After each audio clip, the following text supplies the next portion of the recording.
कल्याणमूर्ति न जानामि शब्दं न जानामि चार्थं न जानामि पद्यं न जानामि गद्यं चिदेकाषडास्या हृदि द्योतते मे मुखान्निस्सरन्ते गिरश्चापि चित्रम् मयूराधिरूढं महावाक्यगूढं मनोहारि देहं महच्चित्तगेहं महीदेवदेवं महावेदभावं महादेवबालं भजे लोकपालम् यदा सन्निधानं गता मानवामि भवाम्बोधिपारं गतास्ते तदैव इति व्यञ्जयः सिन्धुतीरे यास्ते तमीडे पवित्रं पराशक्तिपुत्रम्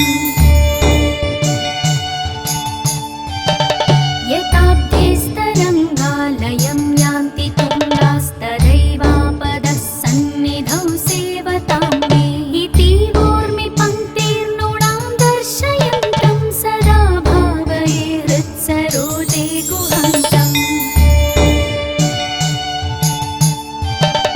गिरौ मन्निवासे नरायेधिरूढास्तदा पर्वते राजते देधिरूढा इतीव ब्रुवन् गन्धशैलाधिरूढः स देवो मुदेवे सदा षण्मुखोऽस्तु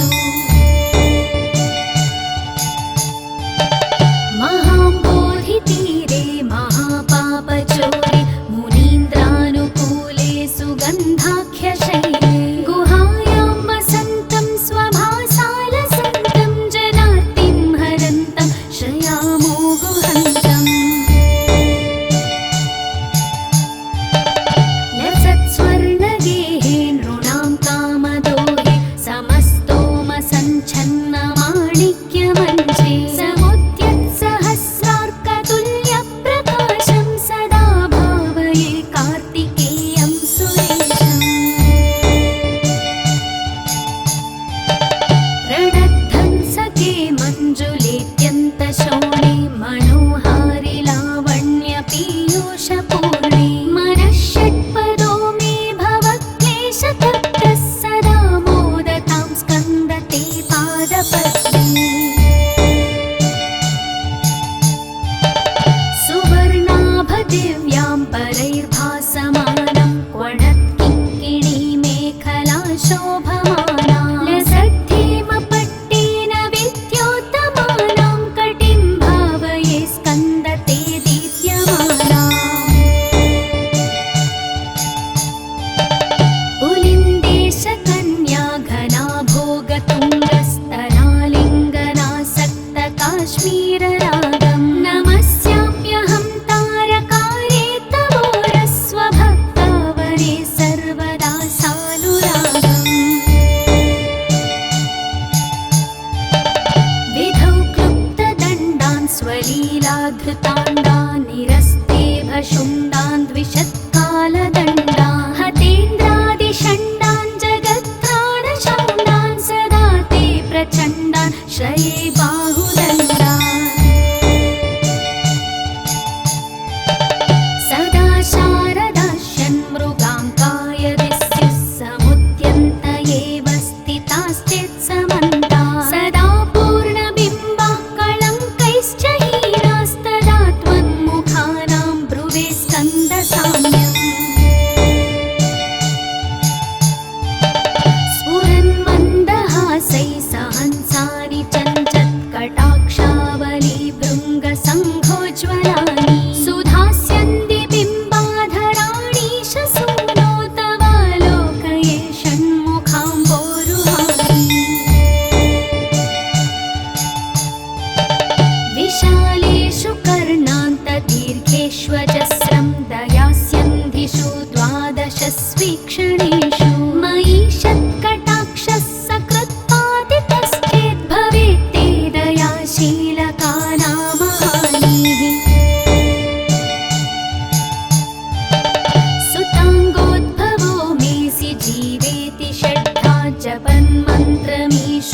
मुदा जिघ्रतेया जगद्भारवृद्भ्यो जगन्नाथ तेभ्यः किरीटोज्ज्वलेभ्यो नमो मस्तकेभ्यः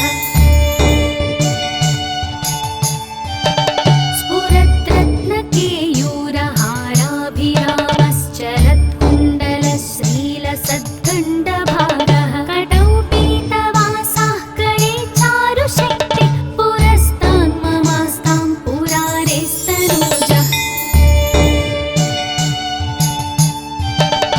इहायाहि वत्सेति हस्तान् प्रसार्याह्वयत्यादराच्छङ्करे मातुरङ्का समुत्पद्यतातं श्रयन्तं कुमारं हरां श्लिष्टगात्रं भजे बालमूर्तिम्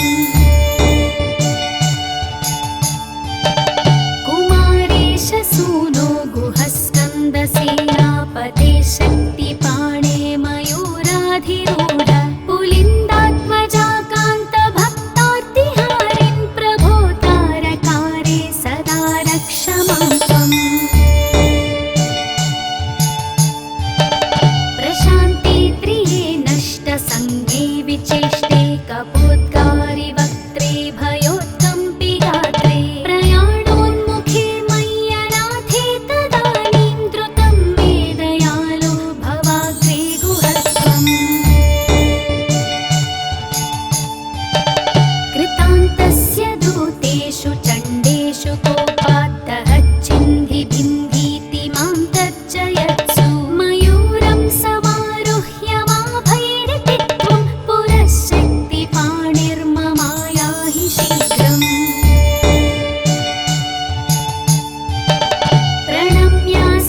प्रणम्यासकृत्पादयोस्ते पतित्वा प्रसाद्य प्रभो प्रार्थयेनेकवारं न वक्तुं क्षमोऽहं तदानीं कृपार्थेन कार्यान्तकाले मनागप्युपेक्षा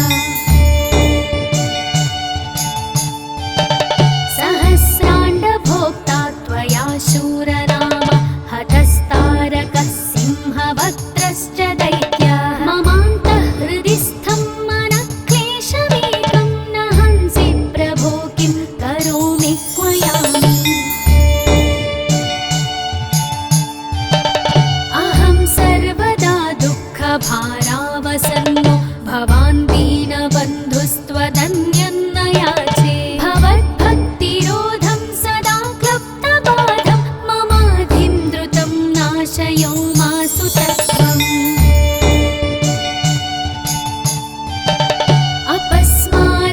अपस्मारकुष्ठक्षयार्षः प्रमेहः ज्वरोन्मादगुल्मादिरोगामहन्तः पिशाचाश्च सर्वे भवत्पत्रभूतिं विलोक्य क्षणात् तारकारे द्रवन्ति दृशिस्कन्दमूर्तिः श्रुतौ स्कन्दकीर्तिर्मुखे मे पवित्रं सदा तच्चरित्रं करे तस्य कृत्यं वपुस्तस्य भृत्यं गुहे सन्तु लीना ममाशेषभावाः मुनीनामुताहो नृणां भक्तिभाजामभीष्टप्रदा सन्ति सर्वत्र देवाः नृणामन्त्यजानामपि स्वार्थदाने गुहद्देवमन्यन्न जाने न जाने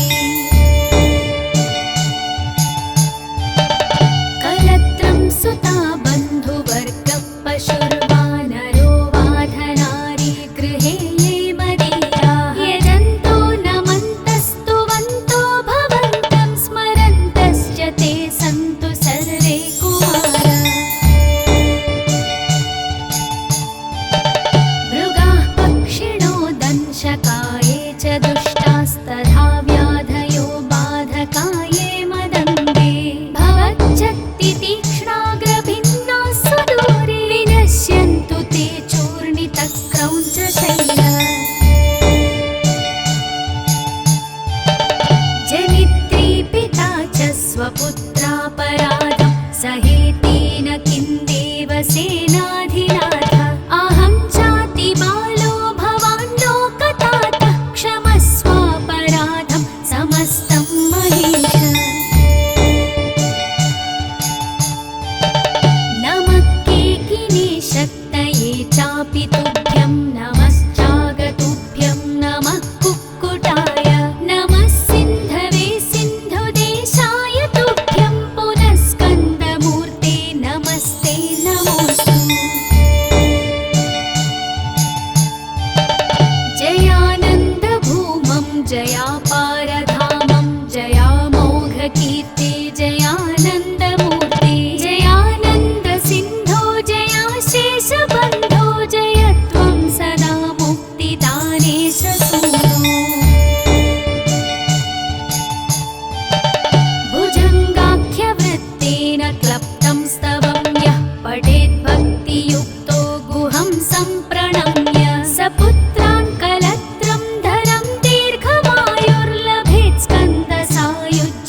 इति श्रीमत्परमहंसपरिव्राजकाचार्यस्य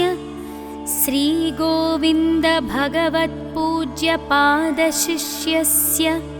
श्रीमच्छङ्करभगवतः कृतौ श्रीसुब्रह्मण्यभुजङ्गम्।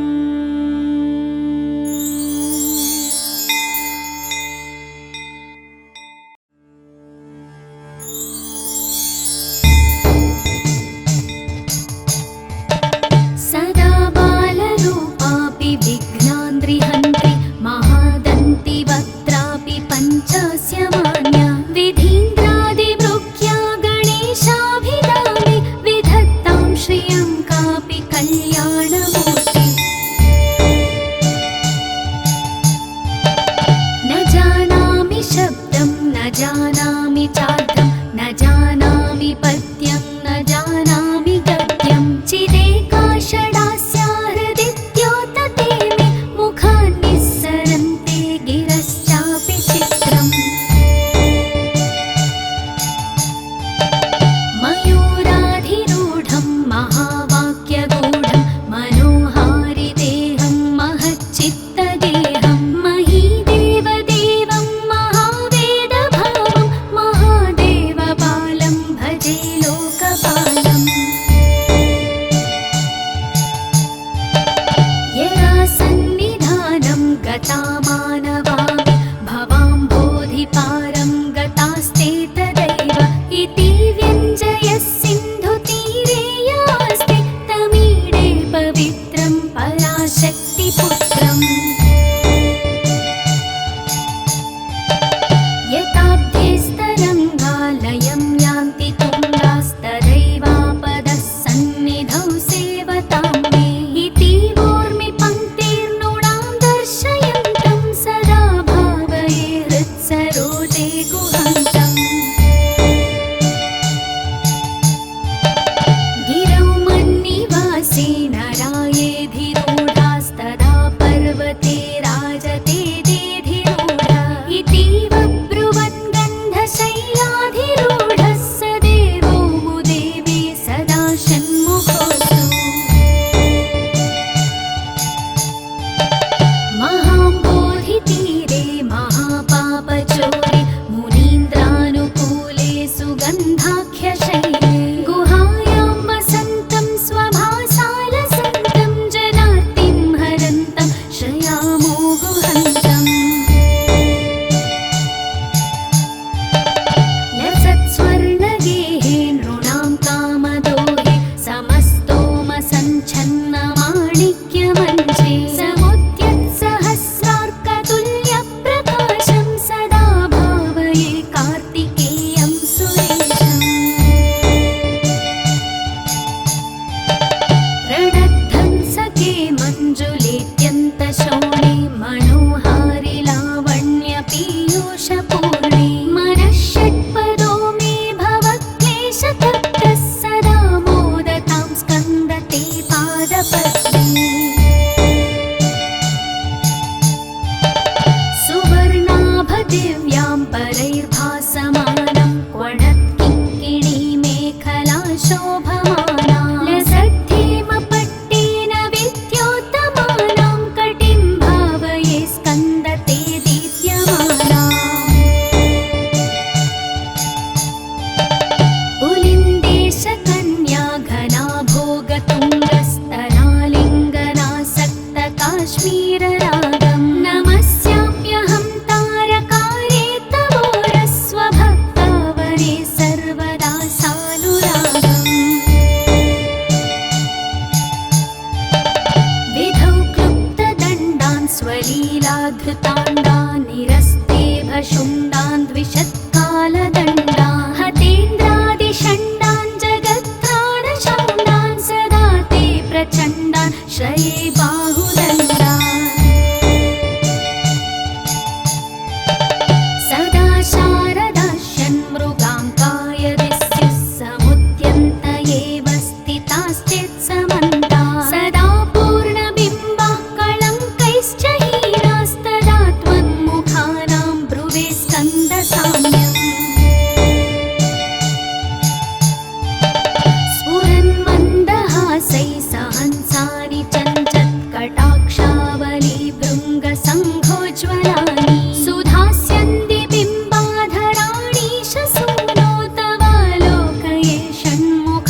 क्षणेषु मयि षत्कटाक्षः सकृत्पादितश्चेत् भवेत् ते दयाशीलकानामहानिः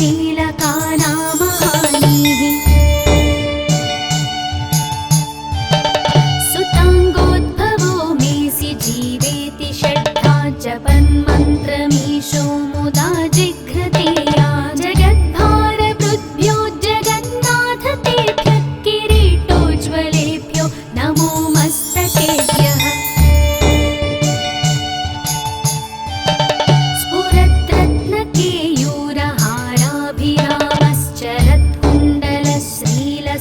स्फुरद्रत्नकेयूरहाराभिरामश्चरत्कुण्डलश्रीलसद्गण्डभागः कटौ पीतवासाः करे चारुशक्तिः पुरस्तान् ममास्तां पुरारेस्तनूजः इहायाहि वत्सेति हस्तान् प्रसार्याह्वयत्यादराच्छङ्करे मातुरङ्का समुत्पत्य तातं श्रयन्तं कुमारं हरां श्लिष्टगात्रं भजे बालमूर्तिम् कुमारेश सूनो गुहस्कन्दसेनापते शक्तिपाणे मयूराधिरूढ पुलिन्दात्मजाकान्तभक्तार्तिहारिन् प्रभो तारकारे सदा रक्ष मां त्वम् प्रशान्ते त्रिये नष्टसङ्गे विचेष्टे कपोद्गारि वक्त्रे भयोत्कम्पि गात्रे प्रयाणोन्मुखे मय्यनाथे तदानीं द्रुतं मे दयालो भवाग्रे गुहत्वम् कृतान्तस्य दूतेषु चण्डेषु कोपाद्दहच्चिन्धि भिन्धीति मां तर्जयत्सु मयूरं समारुह्य माभैरिति त्वं पुरः शक्तिपाणिर्ममायाहि शीघ्रम्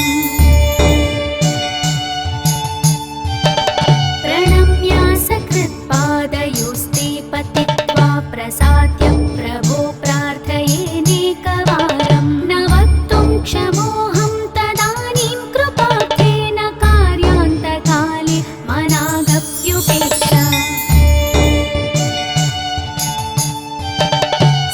सहस्राण्डभोक्ता त्वया शूरनाम हतस्तारकः सिंहवक्त्रश्च दैत्यः ममान्तःहृदिस्थं मनक्लेशमेकं न हंसि प्रभो किं करोमि क्वयामि अहं सर्वदा दुःखभारावसन्नो भवान् दीनबन्धुस्त्वदन्यन्न याचे भवद्भक्तिरोधं सदा क्लुप्तबाधं ममाधिं द्रुतं नाशयो मासु तत्त्वम्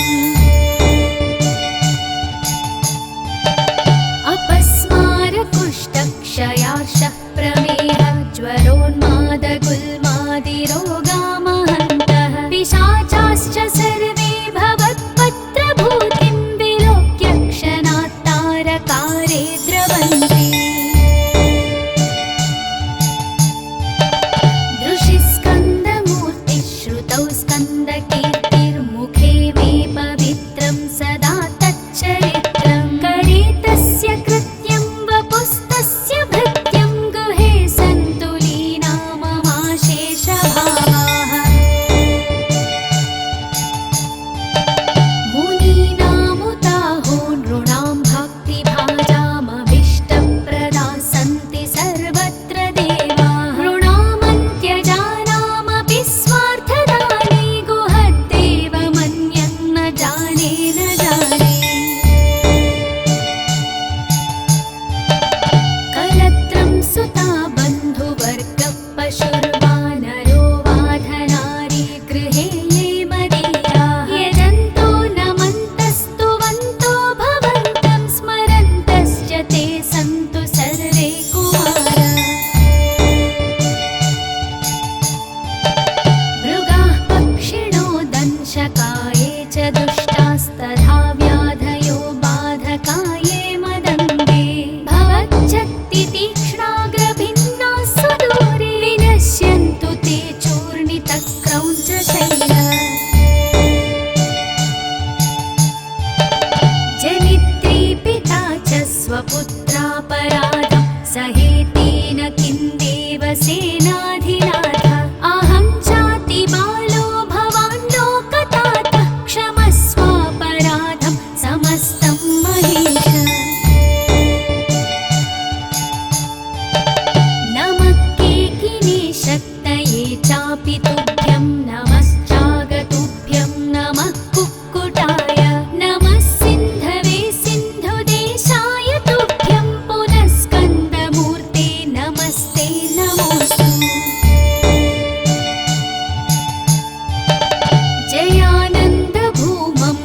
जयापारधामं जयामोघकीर्ते जयानन्दमूर्ते जयानन्दसिन्धो जयाशेषबन्धो जय त्वं सदा मुक्तिदानेश सूनो भुजङ्गाख्यवृत्तेन क्लप्तं स्तवं यः पठेद्भक्तियुक्तो गुहं सम्प्रणम्य सपुत्रान् कलत्रं धरं दीर्घमायुर्लभेत् स्कन्दसायुज्यमन्ते नरः इति श्रीमत्परमहंसपरिव्राजकाचार्यस्य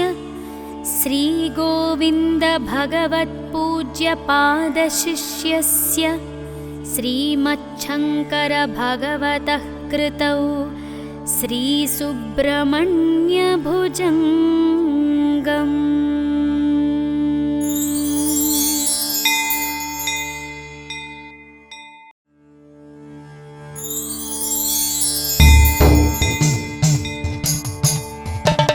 सदा बालरूपापि विघ्नान्द्रिहन्त्रि महादन्ति वक्त्रापि पञ्चस्य मान्या विधीन्द्रादिमृग्या गणेशाभिधाने विधत्तां श्रियं कापि कल्याणमूर्ति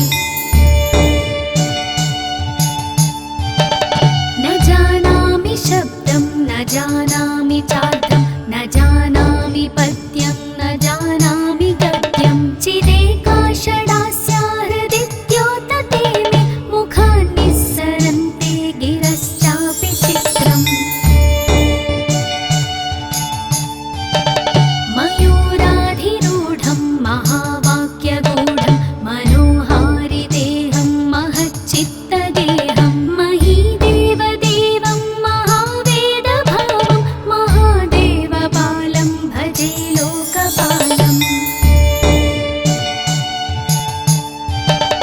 यदा सन्निधानं गता मानवामि भवाम्बोधिपारं गतास्ते तदैव इति व्यञ्जयः सिन्धुतीरे यास्ते तमीडे पवित्रं पराशक्तिपुत्रम्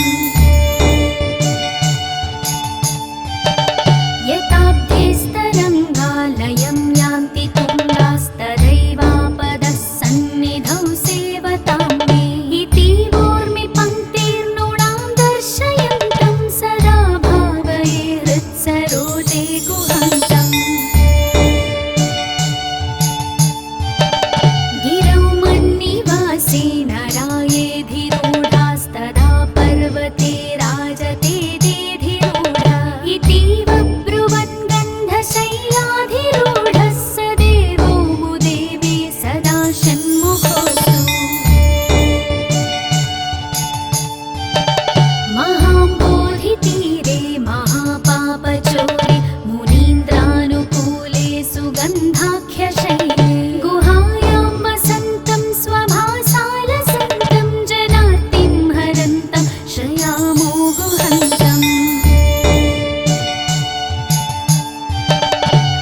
लसत्स्वर्णगेहे नृणां कामदोहे समस्तोमसञ्छन्नमाणिक्यमञ्चे समुद्यत्सहस्रार्कतुल्यप्रकाशं सदा भावये कार्तिकेयं सुरेशम्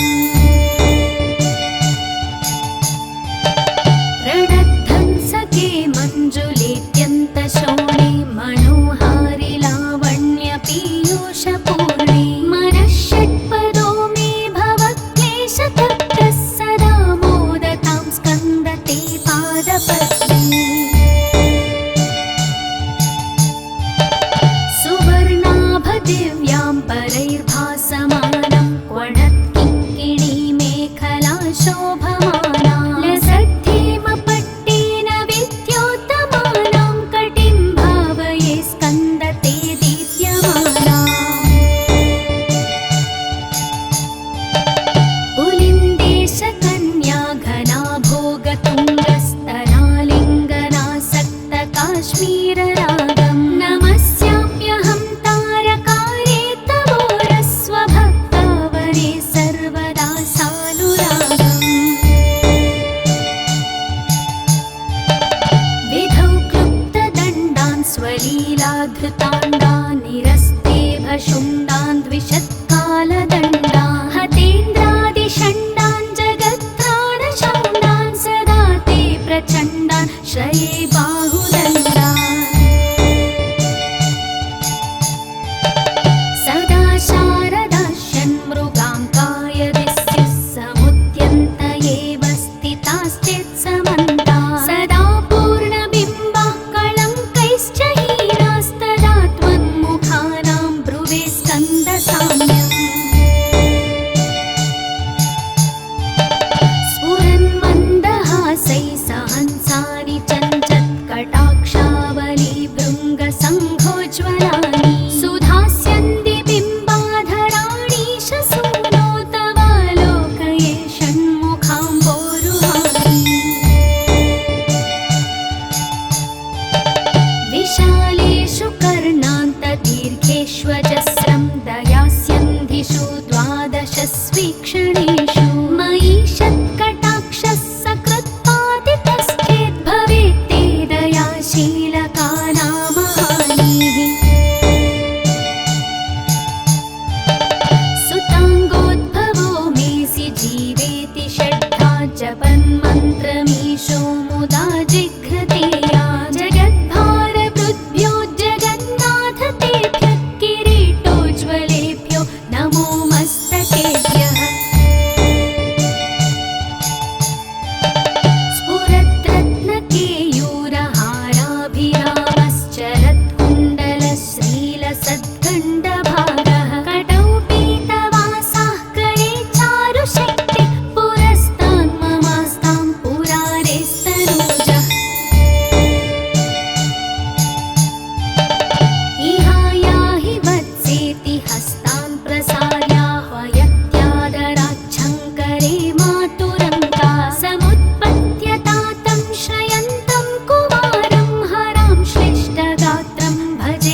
नमश्चापि तुभ्यं नमश्चागतुभ्यं नमः कुक्कुटाय नमः सिन्धवे सिन्धुदेशाय तुभ्यं पुनः स्कन्दमूर्ते नमस्ते नमोऽस्तु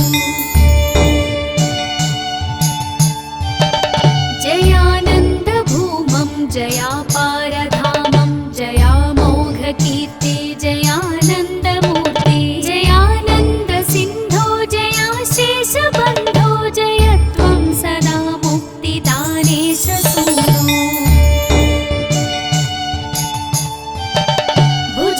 भुजङ्गाख्यवृत्तेन क्लप्तं स्तवं यः पठेद्भक्तियुक्तो गुहं सम्प्रणम्य सपुत्रान् कलत्रं धरं दीर्घमायुर्लभेत् स्कन्दसायुज्यमन्ते नरः सः इति श्रीमत्परमहंसपरिव्राजकाचार्यस्य श्रीगोविन्दभगवत्पूज्यपादशिष्यस्य श्रीमच्छङ्करभगवतः कृतौ श्रीसुब्रह्मण्यभुजङ्गम्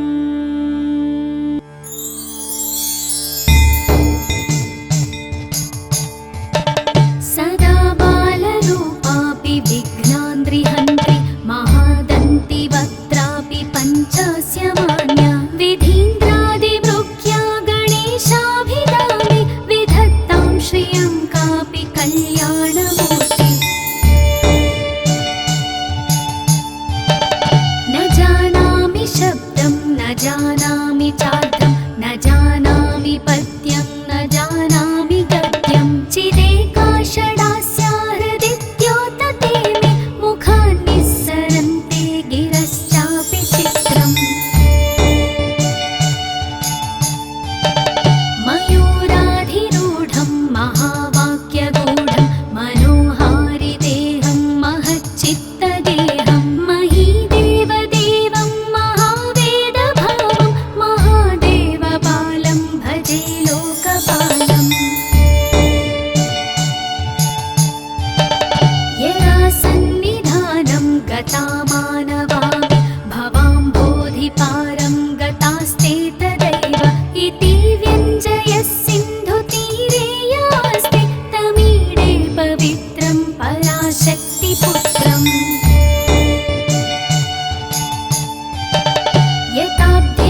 भूतेषु चण्डेषु कोपाद्दहच्चिन्धि बिन्धीति मां तर्जयत्सु मयूरं समारुह्य माभैरिति त्वं पुरःशक्तिपाणिर्ममायाहि शीघ्रम् प्रणम्या सकृत्पादयोस्ते पतित्वा प्रसाद्य प्रभो प्रार्थयेनेकवारं न वक्तुं क्षमोऽहं तदानीं कृपार्थेन कार्यान्तकाले मनागप्युपेक्षा सहस्राण्डभोक्ता त्वया शूरनाम हतस्तारकः सिंहवक्त्रश्च दैत्याः ममान्तः हृदि स्थं मनक्लेशमेकं न हंसि प्रभो किं करोमि क्वयामि अहं सर्वदा दुःखभारावसन्नो भवान् दीनबन्धुस्त्वदन्यन्न याचे भवद्भक्तिरोधं सदा क्लुप्तबाधं ममाधिं द्रुतं नाशयो मासु तत्त्वम्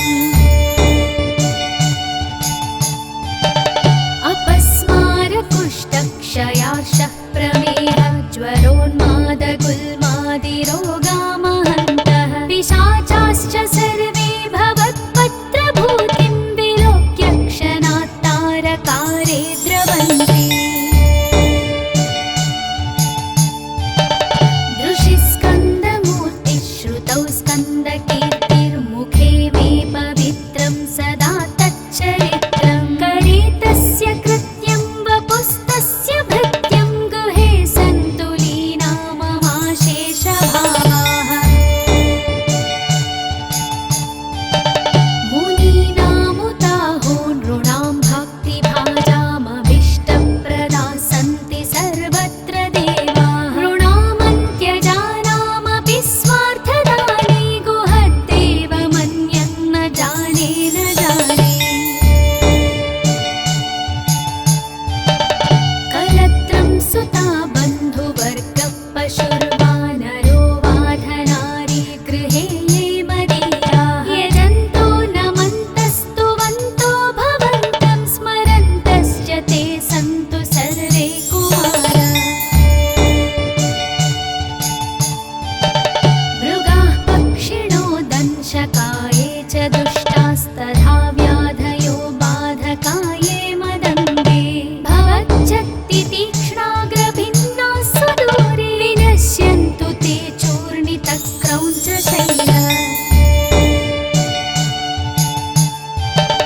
जनित्री पिता च स्वपुत्रापराधं सहेतेन किं देवसेनाधिनाथ अहं चातिबालो भवान् लोकतातः क्षमस्वापराधं समस्तं महेश नमः केकिने शक्तये चापि तुभ्यं नमश्चागतुभ्यं नमः कुक्कुटाय नमः सिन्धवे सिन्धुदेशाय तुभ्यं पुनः स्कन्दमूर्ते नमस्ते नमोऽस्तु जयानन्दभूमं जयापारधामं जयामोघकीर्ते जयानन्दमूर्ते जयानन्दसिन्धो जयाशेषबन्धो जय त्वं सदा मुक्तिदानेश सूनो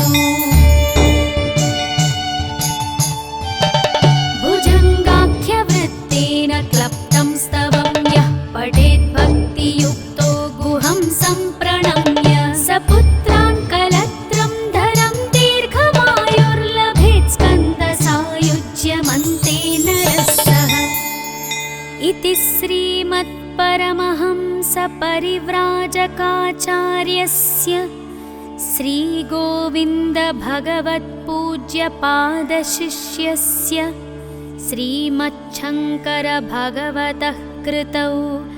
श्रीसुब्रह्मण्यभुजङ्गम्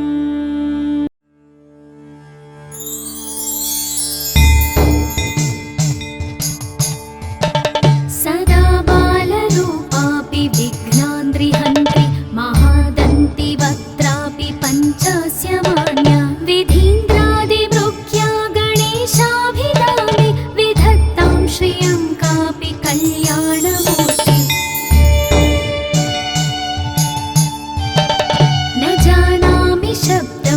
जानामि चार्थं न जानामि पद्यं न जानामि गद्यं चिदेकाषडास्या हृदिद्योतते मे मुखान्निस्सरन्ते गिरश्चापि चित्रम्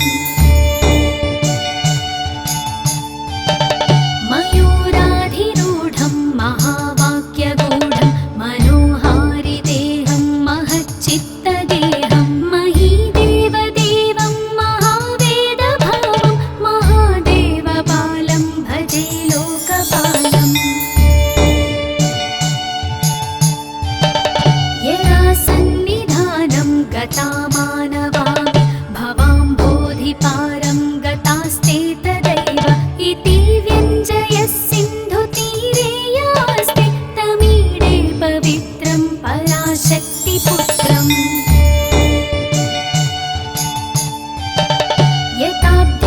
यताब्धेस्तरङ्गालयं यान्ति तुङ्गास्तदैवापदः सन्निधौ सेवतां मे इति वोर्मिपङ्क्तिर्नृणां दर्शयन्तं सदा भावये हृत्सरोजे गुहन्तम् गिरौ मन्निवासे नरायेधिरूढास्तदा पर्वते राजते देधिरूढा इतीव ब्रुवन् गन्धशैलाधिरूढः स देवो मुदेवे सदा षण्मुखोऽस्तु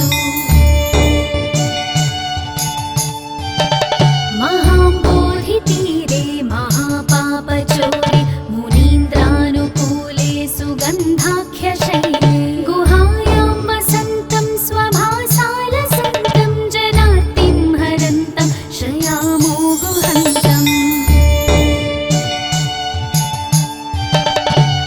लसत्स्वर्णगेहे नृणां कामदोहे समस्तोमसञ्छन्नमाणिक्यमञ्चे समुद्यत्सहस्रार्कतुल्यप्रकाशं सदा भावये कार्तिकेयं सुरेशम्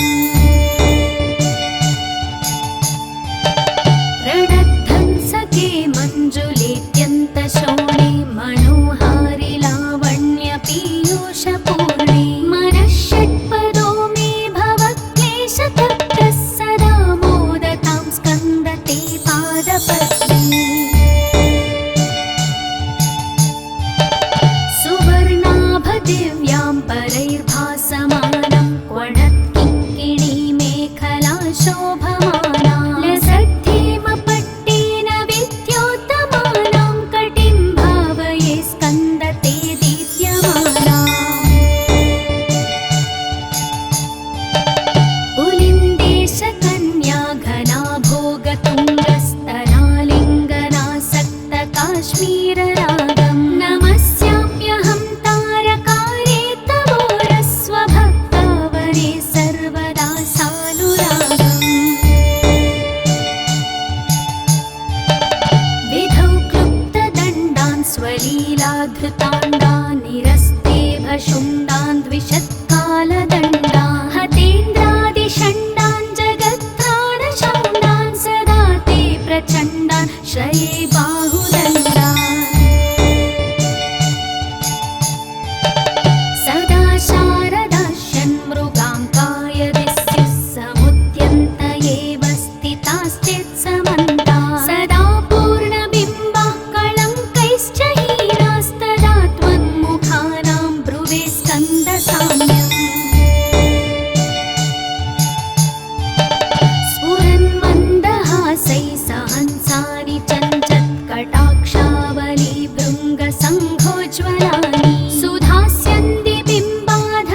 कीर्तौ स्कन्दकीर्तिर्मुखे मे पवित्रं सदा तच्चरित्रं करे तस्य कृत्यं वपुस्तस्य भृत्यं गुहे सन्तु लीना ममाशेषभावाः मुनीनामुताहो नृणां भक्तिभाजामभीष्टप्रदाः सन्ति सर्वत्र देवाः ऋणामन्त्यजानामपि स्वार्थदाने गुहद्देवमन्यन्न जाने न जाने कलत्रं सुता बन्धुवर्गः पशुर्वानरो वाधनारी गृहे ये मदीयाः यजन्तो नमन्तस्तुवन्तो भवन्तं स्मरन्तश्च ते सन्तु सर्वे कुमाराः मृगाः पक्षिणो दंशकाये च दुष्टास्तथा व्याधयो बाधकाये मदङ्गे भवच्छक्तितीक्ष्णाग्रभिन्नाः सुदूरे विनश्यन्तु ते चूर्णितक्रौञ्चशैलाः जनित्री पिता च स्वपुत्रापराधं सहेतेन किं देवसेनाधिनाथ अहं चाति बालो भवान् लोकतातः क्षमस्वापराधं समस्तं महेश नमः केकिने शक्तये चापि तुभ्यं नमश्चागतुभ्यं नमः कुक्कुटाय नमः सिन्धवे सिन्धुदेशाय तुभ्यं पुनः स्कन्दमूर्ते नमस्ते नमोऽस्तु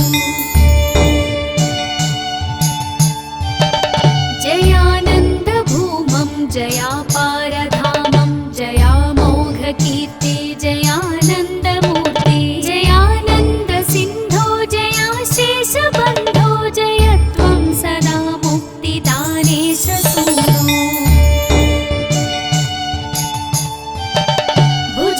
भुजङ्गाख्यवृत्तेन क्लप्तं स्तवं यः पठेद्भक्तियुक्तो गुहं सम्प्रणम्य सपुत्रान् कलत्रं धरं दीर्घमायुर्लभेत् स्कन्दसायुज्यमन्ते नरः सः